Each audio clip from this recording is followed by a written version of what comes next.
So if we look at some examples of development work, the layout in the sketchbook for development work and for your final piece is the same. You want to show the examiner you've planned the composition beforehand. This piece of development has only got two things in it, the fish and the plant, plus some background of course. So it's quite a simple composition. And then he's got his step-by-step photographs explaining how he's painted it, what colours he's used, and perhaps most importantly how he's related the colours he's chosen and the style and the brush strokes to Fauvism.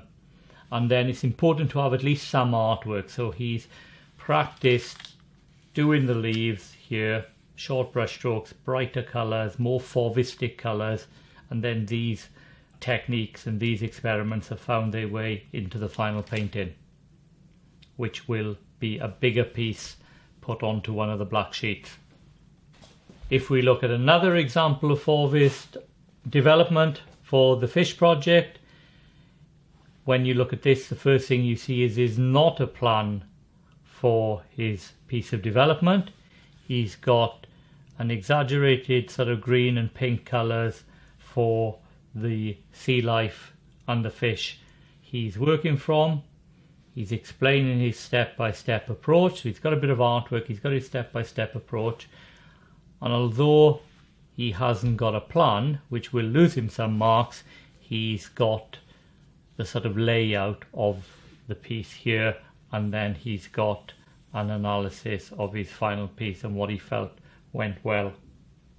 So he's got two double pages of information, but as I said, the plan would have made that better. And the other thing too, if you look at his one piece of artwork, it's quite a minor piece. And finally, if we look at a very high quality example, his plan takes the form of a painting which is drawn out, and he's practiced various techniques for various objects.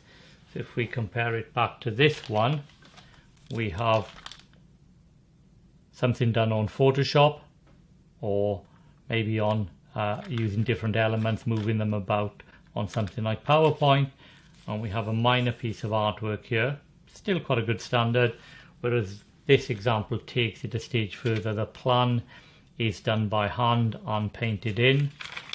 Then he's made notes explaining what colours he's going to use and what techniques he's going to use on a piece of tracing paper on top. This is his step-by-step information on him painting the final piece of development work. And then lastly, we have a picture of the final piece of development, which again will be on the black sheet. This will be approximately A3 size because it is the first piece of development. A final piece would be set out exactly the same way, a plan, step by step, of how it was completed, picture of the final piece, and then obviously some artwork as well.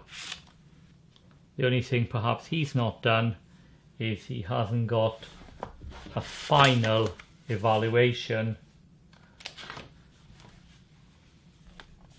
like this student has. Although saying that, if you read here, there's a lot of commentary about how he felt, how his development piece went.